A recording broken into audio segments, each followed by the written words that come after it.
Welcome back. It is Team Liquid versus Cloud9 for this one, as the us and the lounge are going to be taking the champion select one. Let's go. Let's do this, Emily. Any thoughts on this matchup coming into this? I mean, I highlighted this as today's most important match, right? Because C9 are expected, like, top team, have been kind of on a downward slide, where I also highlighted that TL was kind of the team. They're exactly where we pretty much expected them to be. Yeah. Senna ban's coming out, the Nocturne ban against Blaber. I'm sure Jat is sad about that one. Has to be. That's a good ban by Team Liquid, because I'm just saying, in the 3 losses that Cloud9's had consecutively, it's been 2 Rels and a Maokai, whereas the wins had a Xin Zhao and a Nocturne. So I want to see Blaber on something where he can carry the game, because things just haven't been quite right in the last 3 for Cloud9. True. Yeah. And we see a lot of bot lane bans coming through. I think, obviously, I've been a very vocal proponent of TL playing more around this bot lane, playing a lot of bot lanes that Yeon is comfortable with.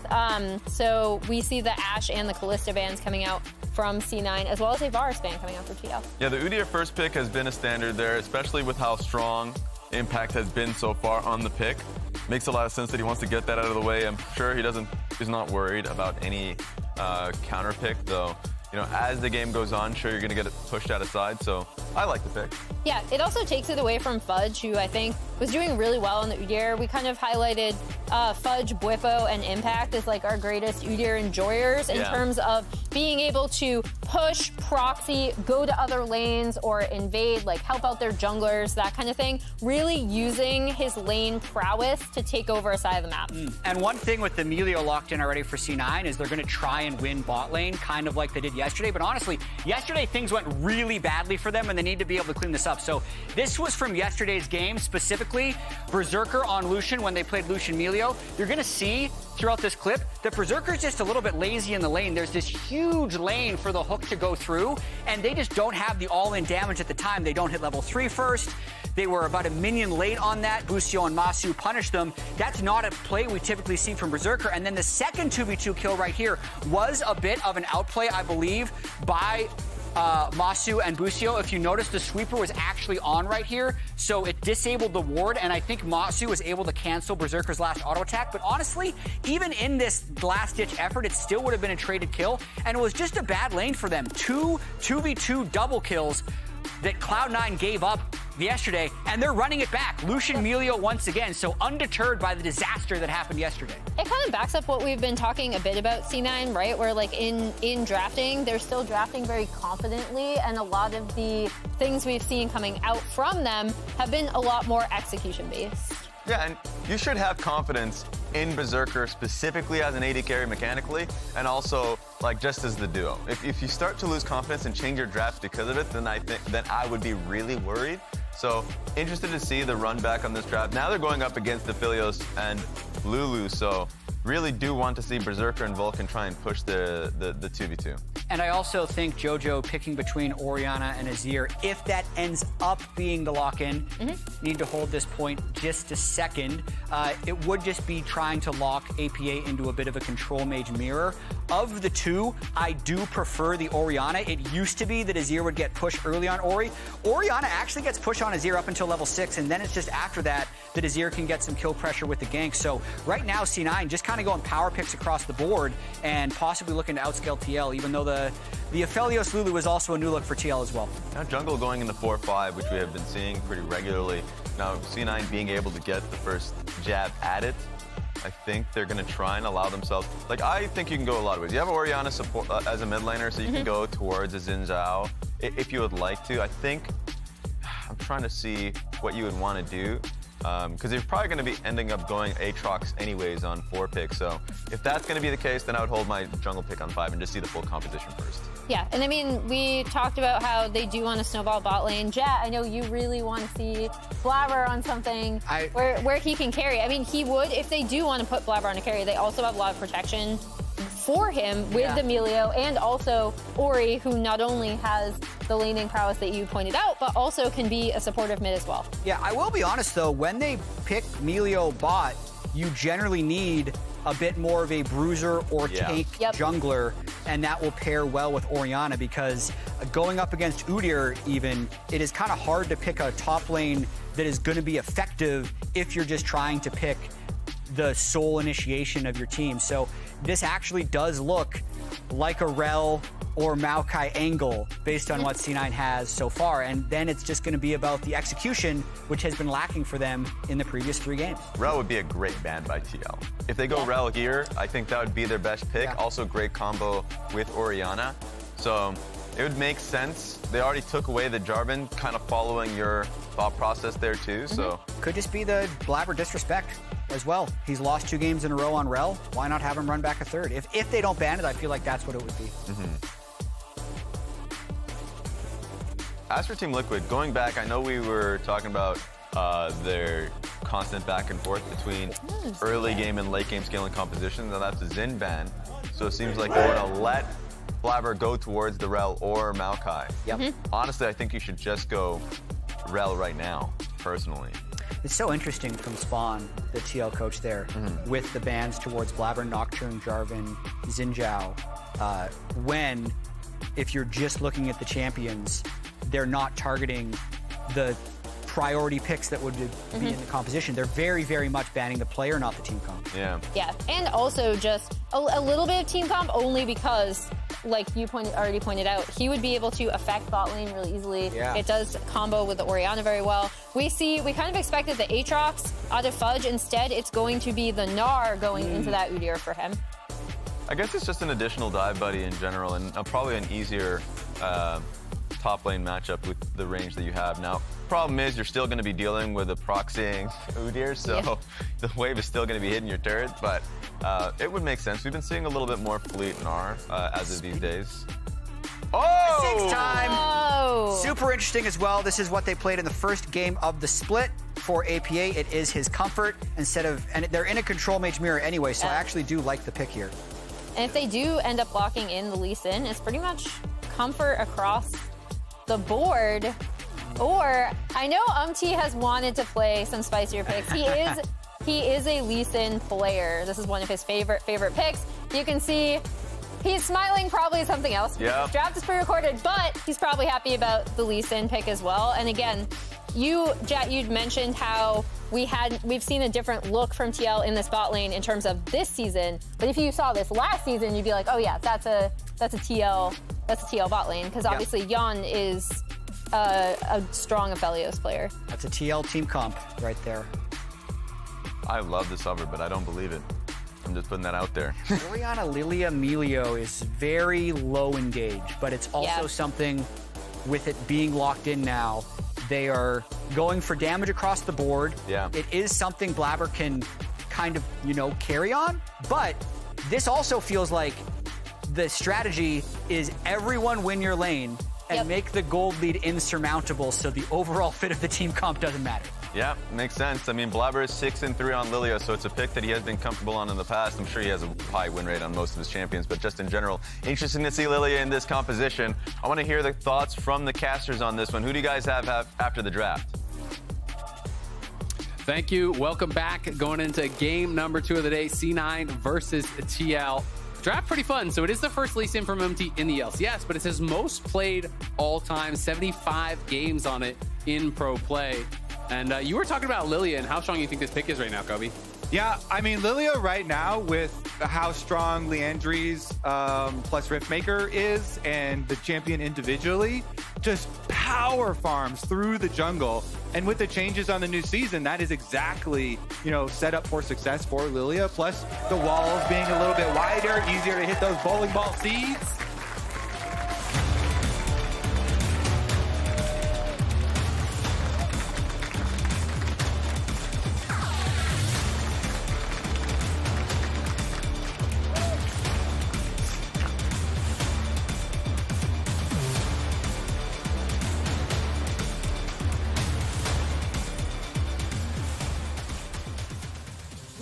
Cloud9 versus Team Liquid. Cloud9 are currently on a 3-game losing streak for this super team that was put back together, they really, really need to put a stop to it right now versus TL. They absolutely do. And if you've been following it on socials, APA and JoJo are always at each other's throats. So let's hear APA and JoJo's thoughts on each other heading on to this game. I mean, I think me versus APA is like I feel like I'm just always more useful as a teammate. So I think if I just play my best, I think it should be an easy game. It just depends on how I play. He's just a Ziggs one trick, right, APA? So nothing else to say. I mean, if you think I'm a Ziggs one trick, then that's a free ban in the draft. I think the C9 super team is really fake. I don't think they're even gonna end top 2. Oh, well, I mean, then there's this tweet for APA, which is pretty spicy, but how embarrassing would it be when you start in 3 and 4 in 5th place on a super team at jojopyne? And man, you could call him a Ziggs one trick, but you gave him his one trick. Yeah, that's supposed to be the weakness of the one trick. Yeah, you're supposed to ban that. That's the point. Exactly. Obviously, we already saw Team Liquid, though, earlier in the season. When he did get the Ziggs, he was hard targeted. I believe it was River and Dignitas, or excuse me, 100 Thieves, able to completely demolish him, ganking over and over and over again. So we'll see if Cloud9 want to pay any sort of attention there. I will say Lillia, though, especially early on, is much more about vacuum cleaner the jungle camps rather than to gank so many champions. Exactly, and the setup's a lot worse as well. Orianna does not have very good setup, so it could be hard. But you also have to touch on is there's Berserker going aggressive with the early ignite, trying to get that trade. The fact that TL, this is the kind of draft that they have been winning with. When they have drafted for full scaling 5v5 team compositions, this is where they have been winning. When they've strayed from that and tried to go aggressive early games and stuff like that, that's actually where they've been failing this split. Yeah, so far. I mean, and especially with the Udyr piece as well. Not only do they have scaling bottom lane with Aphelios Lulu, super nice for later on, but Impact has been so good with this Udyr.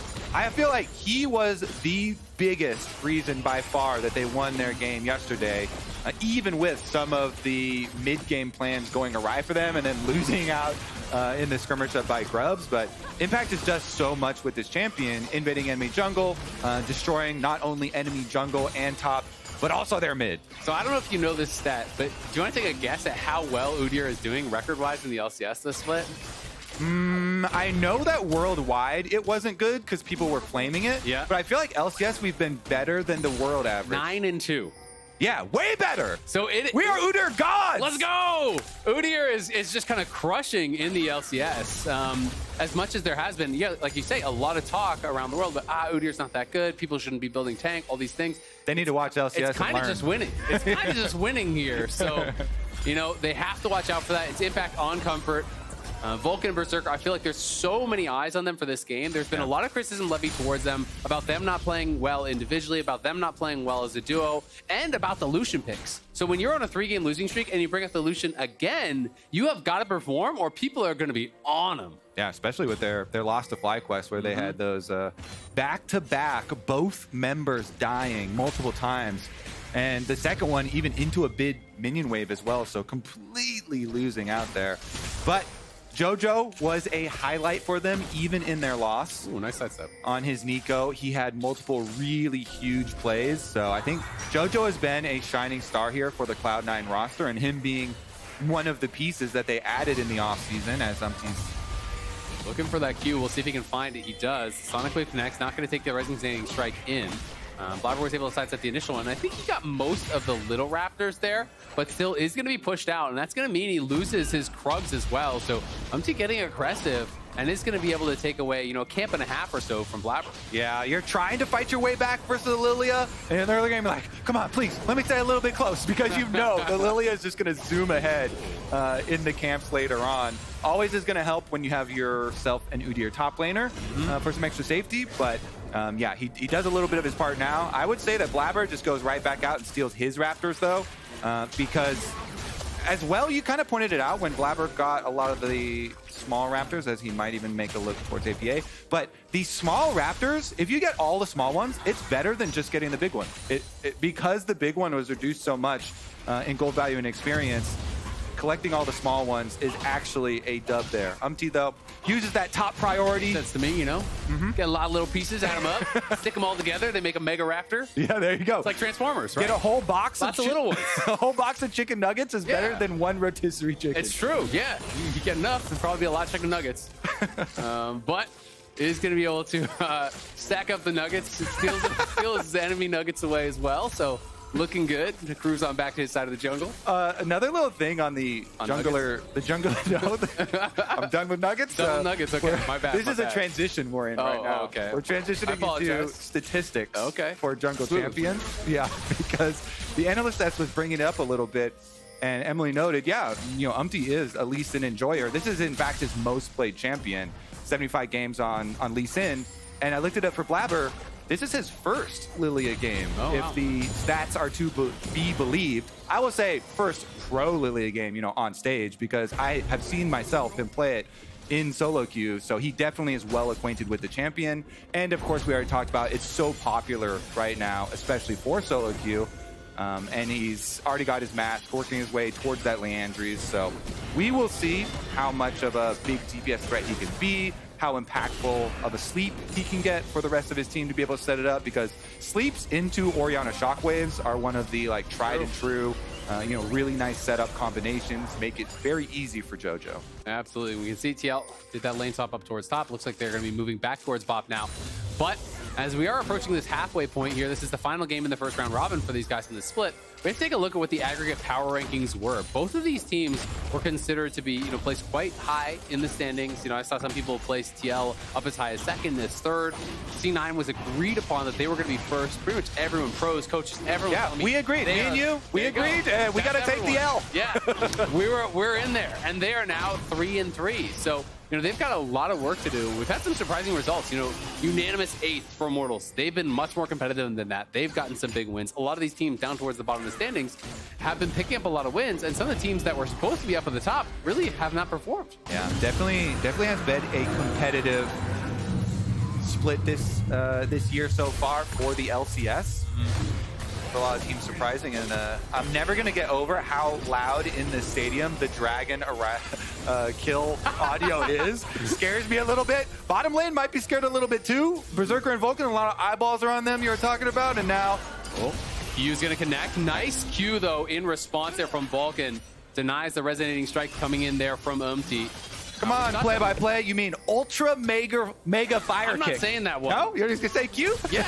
All right, that's fair enough. Yeah. I'll accept that. Breath of Life. That's the only... I like those you can't fire too, to be fair.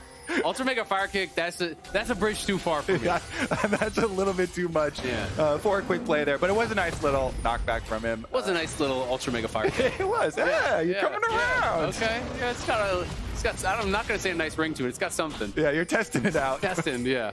Exactly. We tested the nugget conversation. Had to move on. This one may have to be left in the past as well. JoJo in trouble. Not going to hit the sweet spot of the ulti there. The early one without that much AP behind it isn't that big of a deal. So APA just looking for that poke though. No TP on JoJo. If you base, this is going to be a lot of damage done to that tower. Ziggs really works through it with that passive auto. Plus he has those early grubs. The Blaber now coming in here. UmTi there to support as well. And JoJo is dead So this one could potentially backfire, but Blaber at the very least is going to be able to help JoJo reset the wave and be able to get a clean base off. Yeah, it's pretty interesting because the trash talk between JoJo and APA actually started even before the LCS season started this year. It even started in Champions Queue, and JoJo talking about, you got to drop the Azael, bro, like you're not good on it, and APA then the classic mid laner, well, you can't win without jungle, you're always calling jungle. And I looked at the jungle proximity stats for mid lane in the first couple of weeks, and APA actually was the highest. That has since changed, of course, but both junglers here paying attention to their mid lanes. You're always trying to help them, especially with that wave push out when you're so low. And it looks like it might be a setup here for 6 grubs for Team Liquid. Blaber's in the area, and both of the teams had rotated their AD carry supports up here, but looks like it's going to be a full 6 this game as well. Yeah, should be able to grab it. And while I think a lot of people are going to be quick to say, well, APA doesn't have any legs to stand on when he's trash talking against JoJo, Blaber himself came out and was saying they have had the worst results against TL in scrims. This was on JLXP, talking about how strong TL is as a scrim team. It doesn't always translate. Even when they were 8th in spring last year, people were telling me this team is the truth. They are good.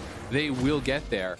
But it didn't pan out in spring. In summer, they definitely improved. They scaled up a lot. I thought we saw real improvements from Yeon in particular. Yeah. We have to remember, though, this is APA's first full split in the LCS. He played, I think it was 7 games in the regular season before going to playoffs and then into Worlds for TL. So he is definitely pretty green still in the LCS. And I think as a result, a lot of the criticism feels a bit unfair towards him. And it feels like people are kind of piling on a bit too much for, where he is in his career. Yeah, I think it's fun because he's also he's a real trash talker. So it's fun when you kind of create those rivalries, and some people are heroes at one point, then they're villains the next weekend type of thing. And it seems like he's got a good head on his shoulders, and he is actually willing to play either side of that. And he also embraces so some of the times when it backfires. You convinced me. Yeah. He does deserve that trash talk because he is a trash talker. Get in there, flame him in all time. I mean, yesterday is an example I'm talking about where it was brought up in the interview with APA after the game about Palafox tweeting out, "Hey, you got to call me daddy because I always demolish you." And APA in the interview is very humble. He's like, "You know what? I can't say anything right now because Palafox is actually the mid laner." Because my father is watching Palafox. He would be disappointed. Just got a DNA test back. Yeah. Turns out. And Palafox is the father. That's what the P stands for in APA. There you go. I think we're going to say Palafox. Works for both, I guess. Yeah, there you go. But, yeah, he's definitely been really, crushing that matchup. APA, I think, has been a lot closer against the other mid laners in the league, even some of those top ones. And we'll see how we can perform here throughout the rest of the game as we are 12 minutes in. It's been a quiet one. The Grubs have gone TL's way. The early Dragon has gone TL's way. The Gold just about dead even.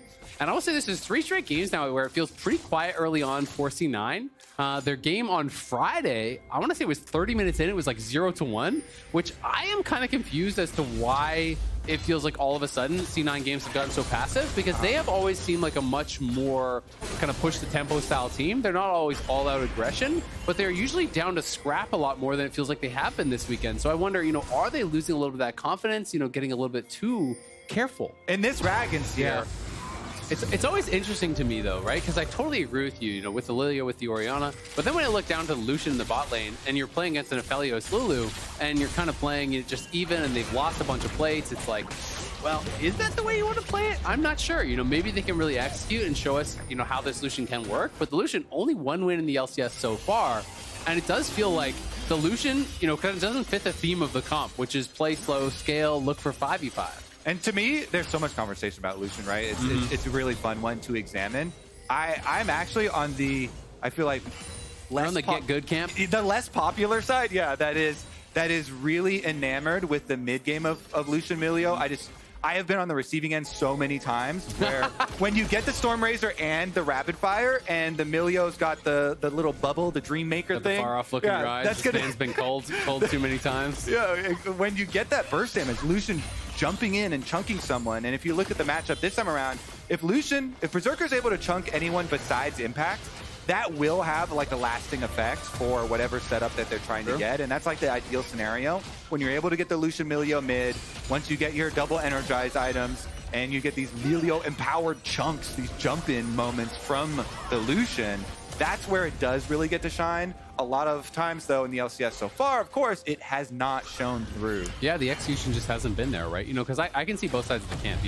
It's not hard to see how it can work because you can just watch, Ruler or whoever play it, and you're like, okay, that's how you do it. Yeah, but it's hard to be Ruler. That's the other side of the camp, and so far it hasn't really worked out. In LCS has not been a winning pick. But you can also look at it from the point of view of, okay, well, Cloud9 is confident that it can make it work, so that's a positive. But we'll see if a fight's going to break out here, as there's the calling for Berserker, chunking down Core, but Yeon going to get a trade back, and on the other side, UmTi's going for it. JoJo's going to have to flash out. UmTi in some trouble, but he will go down, as it's Berserker that gets the first blood, but in comes Impact, and Cloud9 are falling. Blaber caught into an awkward spot here, as he's going to try to run past APA, but APA satchels him into the team. 3 kills for Team Liquid. Impact is a monster, okay? We're always so focused on APA is a one trick. Impact's got almost all Udyr games. He had one game where he didn't have to play Udyr. This man comes in and demolishes. Look at him steamroll the team fight. After, it kind of looks like it's going to be a nice start. The ultra mega fire kick from VULCAN does get to the kickback, and they get the first kill. But then Impact comes in, and he just steamrolls, runs over the whole squad here, chases them back as Yeon and APA were able to kite back, and the carries were very safe there for Team Liquid. Yes, you know, UmTi did go down, and Cloud9 were able to get that pick up early on into the team fight, but then they got run over, and now you're in a scenario where there's no flash for JoJo, no flash for Berserker either. So it could get fairly dangerous. And I feel like you're in a spot where you're going to get outscaled and you're down 2K, right? They've lost, you know, every objective except that one dragon, you know, 6 scrubs. They lost the dragon. So it is definitely concerning there for C9. We'll see what they can get done with this Herald, if they can close the gap a little bit. But congratulations, CoreJJ, moving into 10th all-time, passing Santorin with over 3,000 assists, I believe it was there. Yes, sir. Mainstay in the LCS. Starting out super early on as the AD carry on Dignitas, but becoming that big component that the Team Liquid dynasty was really, you know, relying on for so many years there in their back-to-back championship days. But it does feel like those are getting further and further away from us. Quite a while away. And that's the thing, is that TL has been, you know, on this quest to try to kind of reclaim that, right? You know, it was Doublelift with them for all 4 of those championships. They have not won since Doublelift. They've tried a number of different rosters, you know, various different strategies, you know, importing, then going for kind of younger rosters. Now they're here with a little bit of a mix. Obviously, some imports, some veterans, you know, Core and Impact, both world champions, both extreme veterans in the scene. UmTi's been around for a long while as well. And then Yeon and AP are kind of these young components. And this seems to be more the new era strategy that we're seeing a lot of teams go towards. FlyQuest obviously having great success with it. I think EG was the one who, at least in LCS, first kind of drew that blueprint with Danny and JoJo. And people saw, you know what, that actually works really well. It makes sense. You get a stable base with these veterans who could help to really build up these rookies who have that big potential. Yeah, and I feel like Impact is literally the best veteran to get for something like that. We'll see if the Colossal Titan Impact, the Udyr, is still able to run through and break up these battle lines of Cloud9 as we move forward, because right now it's a very manageable gold lead here for Team Liquid. Not super panicked for Cloud9. They have hit my dream scenario for the Lucian, so if they're not able to make something happen now when you've got your Stormrazor rapid fire going and take advantage of some of these Milio buffed up windows, then it looks like Team Liquid moving mid pressure in towards Dragon. Let's try and set up for that one quickly. Riptail just popped down though, so they kind of want to deal with that first. Yeah, Blaber's going to load up into the Herald here, looking for the charge. We'll be able to get it off. Spawns the extra Void Might, so a little bit of chip damage does come in. And of course, you get the shield when you do pop out of that. Berserker, largely the only person that's kind of been in range, though, so far has been Impact, and he's getting shielded up by CoreJJ, protected by him. UmTi on the side, though, getting chased out by Fudge, who does proc the Hyper and chunks him down a little bit, but UmTi will heal back up off the camp. Yeah, nice use here on the Trinity Force Gnar. Gets a decent amount of damage to allow them the first entry. As well, so he's trying to go fast. He will go quite fast. Hey! The shockwave onto Yeon. Yeon in some trouble, but does have the ulti with the red gun to heal it back up. Plus, the wild growth there comes through from Core. Fudge is in the Mega Gnar, sitting on the side. Blaber looking for UmTi, who has been able to heal it back up. The fight will dissipate. Is this just trade back and forth? Both teams heavily trying to play for mid lane prio as they want to be able to move over to the Dragon, but it's Fudge now with no Mega Gnar bar. And some key ultimates have been expended from Cloud9. Yeah, I think this one's got to be TL Dragon, stamping their name all over it. Number 2 will get picked up as Impact gets visual confirmation. Blaber will not get close to stealing it. He might secure his Gromp, but that's it. And these are the types of plays we're talking about. Looking. Blaber gets connected onto. He's going to be able to walk it out.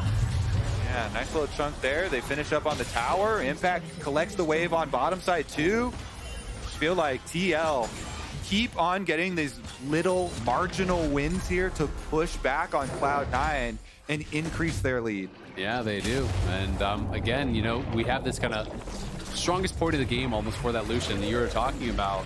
and it's resulting in Cloud9 having to give up the objective. You know, it's no massive loss, but Yeon has not even done his 2 items. You know, the big spike for Aphelios generally comes on 3, right? You know, that's what you're looking towards. So Yeon now has the IE completed. When he gets in his PD, his Hurricane, whatever, BT, whatever he's going to be going for, it's kind of dealer's choice. That is where the Aphelios really starts to go crazy and generally run over the Lucian. And I gotta wonder, unless Blaber gets a really good sleep, I feel like Cloud9, their battle lines might just fall apart. You mentioned the Boots of Swiftness for Fudge. If he's trying to force Boots of Swiftness, like, there's no armor there to deal with this Aphelios, and there's also no MR currently extra either, so he could take a substantial amount of damage. So it'd have to be like a really nice sleep into Gnar and just use CC as your, you know, stability for your team fight rather than actual tankiness. And it's a good bit of chunk there onto CoreJJ, but again, it's not going to amount to much. Core does go for the Mikhail's Rush, this time clearly in answer to the sleep that Blaber would be looking for to be able to cleanse that away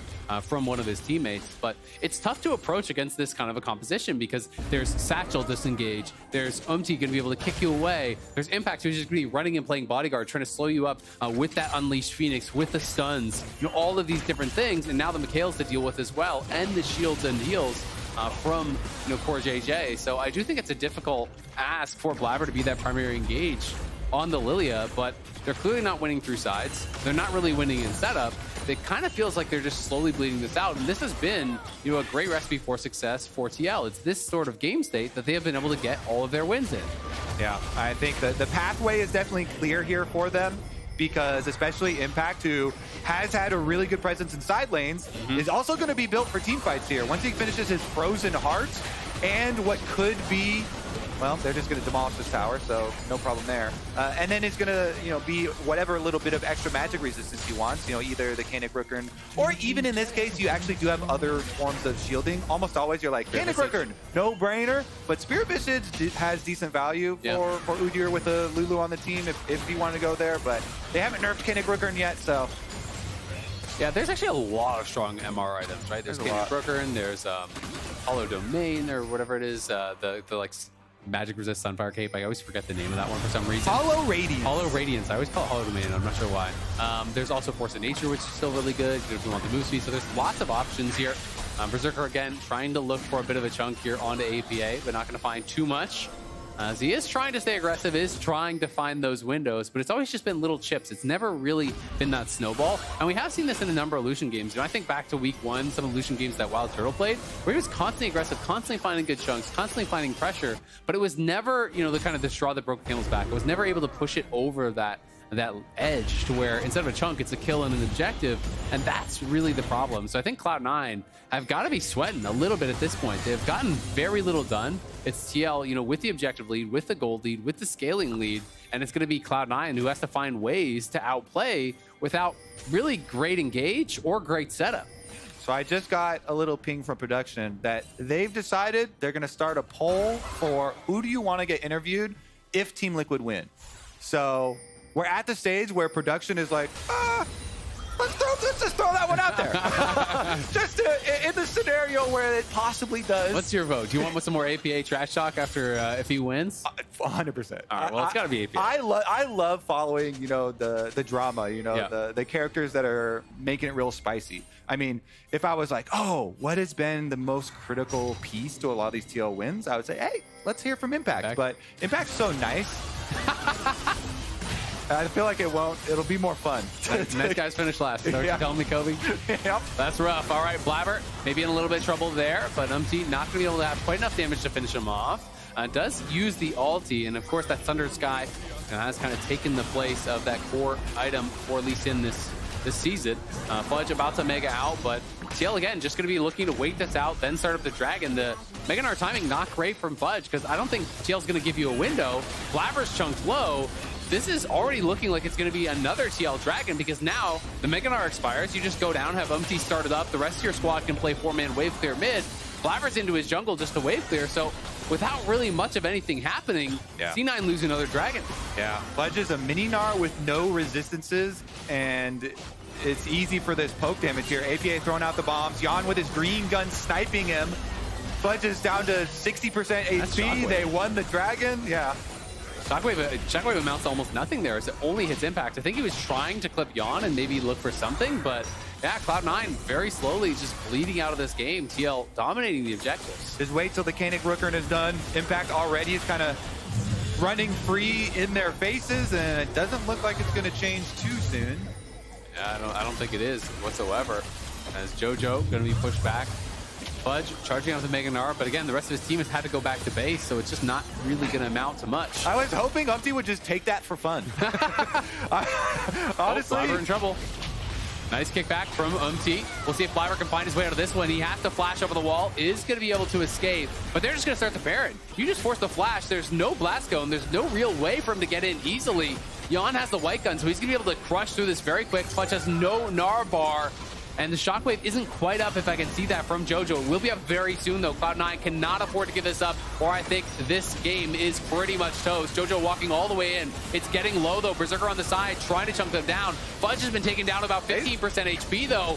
This is getting really risky. They don't want to quite finish it in Blaber's face, but they're just getting chipped down now on the side. APA in some trouble, but JoJo mistimes the Shockwave out of the stasis, and APA is going to be able to survive as a result of it. Fudge flashes forward, and Fudge gets killed by APA, who's winning in the 1v2. TL secure the Baron, and APA embarrasses JoJo and Fudge. The mistiming on the Shockwave from JoJo costs them big time, and TL running away with this one. Can I say, chatters, please vote now. Please, APA, please. I want to hear it. Especially after that play. That interview is going to be juicy. Okay, and this stat is maybe going to blow my mind a little bit here. It might blow my yours. Last time C9 lost 4 games in a row, which would happen if they lose this game. Summer 2016, 2,768 days ago. That's 7.5 years since Cloud9 lost 4 straight in the LCS. And they are now very close to doing that right here with the super team. They chose a good picture for that stat. They look sad. They did. Yeah. It sounds like they told them, hey, we're going to take this picture of your team and then we're going to put it on this stat about you losing 4 games in a row. Because their faces did not look happy.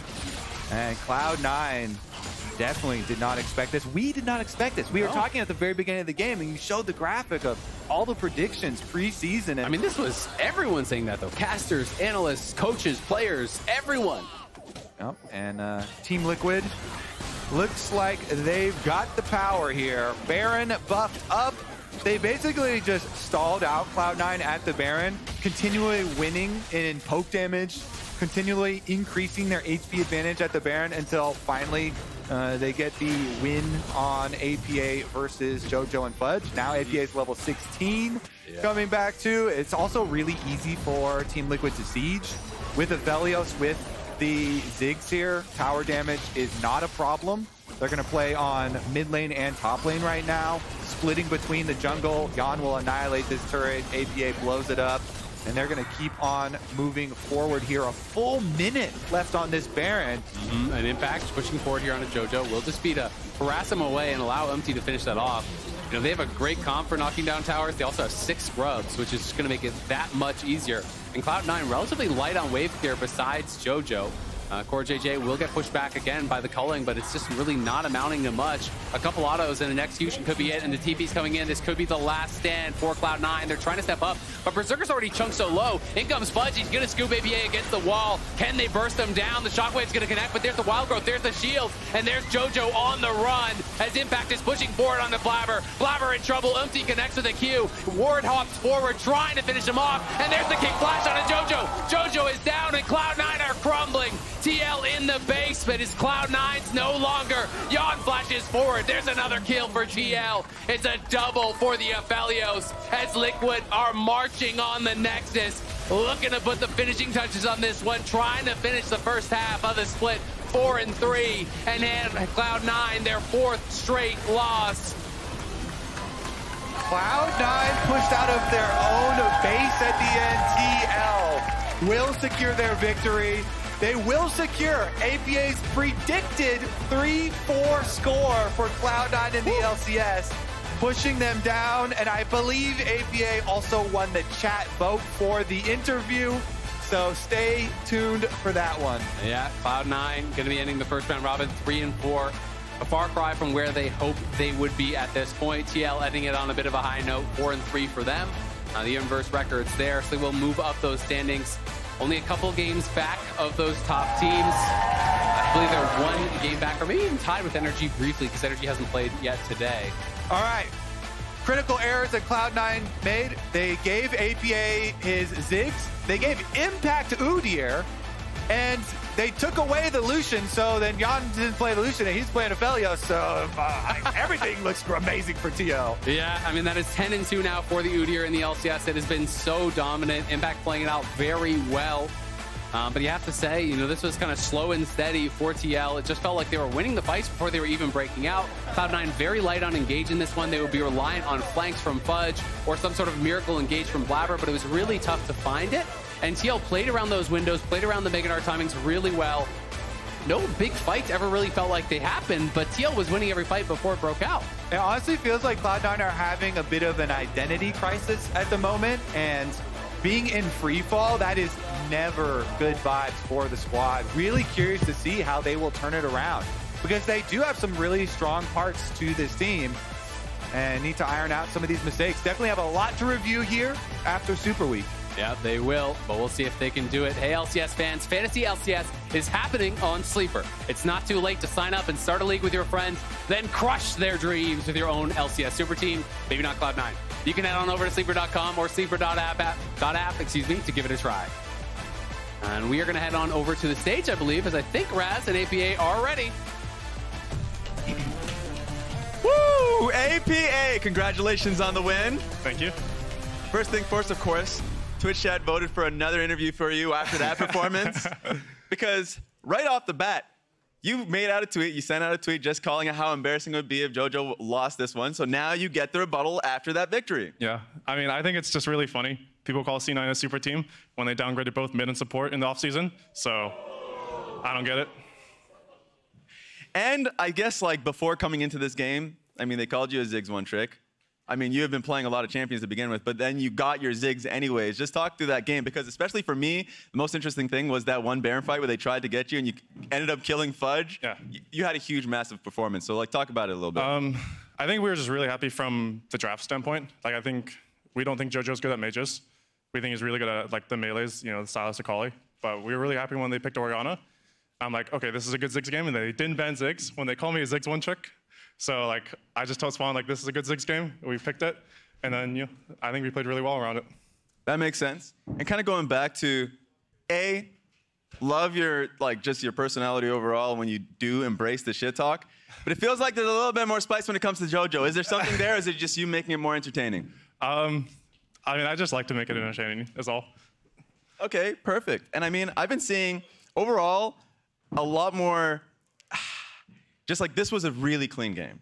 Yeah. And I feel like something with Team Liquid overall for the like past couple of games, you guys would go either for like a more early game comp and it'd be a little bit messy, and then kind of going towards like more late game comps. And of course, it feels like this has been the cleanest one yet. Talk about like overall team goals, especially after yesterday's games. Like, what do you feel like you personally are working on and the team is working on to get better at?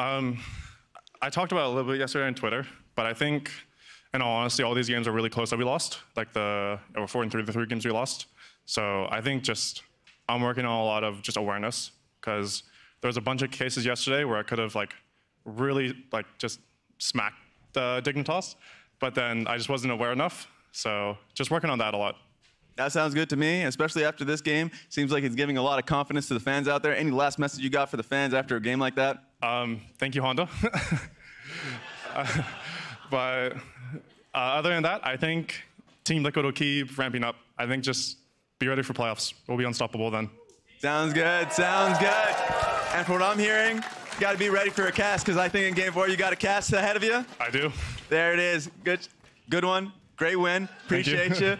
I caught myself on that one. And I'm going to send it right to the break. Thank you.